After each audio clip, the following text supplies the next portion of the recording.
Ndabasuhuje kandi mbifurije gukomeza kugira ibihe byiza. Umuryango wa FPR Inkotanyi wafashe mu mugongo umuryango wa Senateri Mukabalisa. Mukabalisa yitabye Imana azize uburwayi. Umuryango wa FPR Inkotanyi wafashe mu mugongo ishyaka riharanira ukwishyira ukizana kwa buri muntu PR n'umuryango wa Senateri Mukabalisa Donatille witabye Imana azize uburwayi. Ubutumwa bwo gufata mu mugongo uyu muryango bwatanzwe nyuma y'uko amakuru y'urupfu rwa Mukabalisa yamenyekanye mu gitondo cyo kuwa kane tariki ya 30 Nyakanga 2026. Senateri Mukabalisa yaguye mu bitaro byitiriwe Umwami Faisal i Kigali aho yari amaze iminsi arwariye. Mu itangazo FPR Inkotanyi yashyize hanze kuri uyu wa 31 Nyakanga 2026 yavuze ko yifatanije na PR mu kababaro ko kubura Mukabalisa wari perezida w'iryo shyaka, inihanganisha abayoboke baryo n'umuryango we.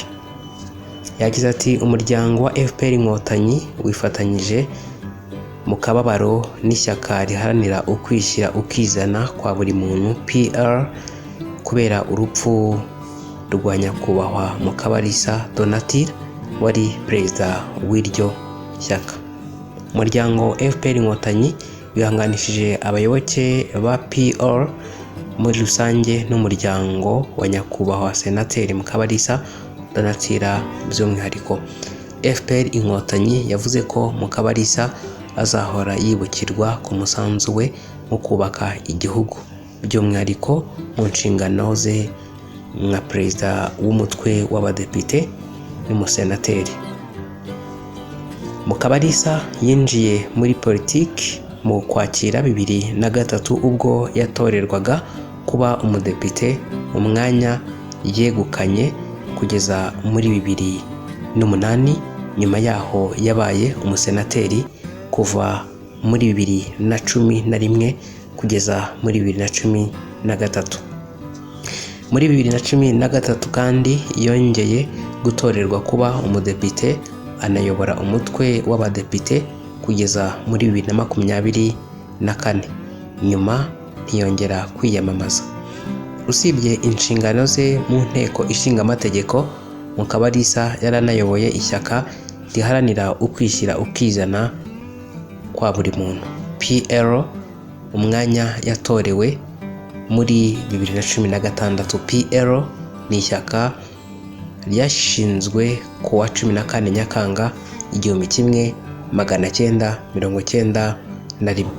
Dukomeje kwihanganisha umuryango wabuze wabo, ndetse by'umwihariko nk'abanyarwanda twese dukomeze kumwifuriza kugira iruhuko ridashira. Naho mu gitondo cya kabiri cy'umuzuko kubizera yuko nyuma y'ubu buzima hari ubundi buzima tuzabamo. Nkunda kubwira abantu nkababwira ngo nuko muhore mukenyeye kandi abatabazi yanyu yake, mumere nk'abantu bategereza shebuja hagarukira ava mu bukwe kugira ngo nakomanga bamukingurire vuba.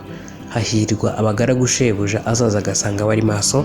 Ndababwira ukuri yuko azaza azakenyera akabicaza. Naza mu gicugu cyangwa mu nkoko agasanga bameze batyo, bazaba bahirwa. Namwe mumenye ibi yuko iyo abanyirinzu yamenyaga igihe umujura azazira, yabaye maso ntiyakunze ko inzu icukurwa. Namwe muhore mwiteguye kuko umwana w'umuntu azaza mu gihe mudatekereza. Mu yandi magambo, naho Yesu yatinda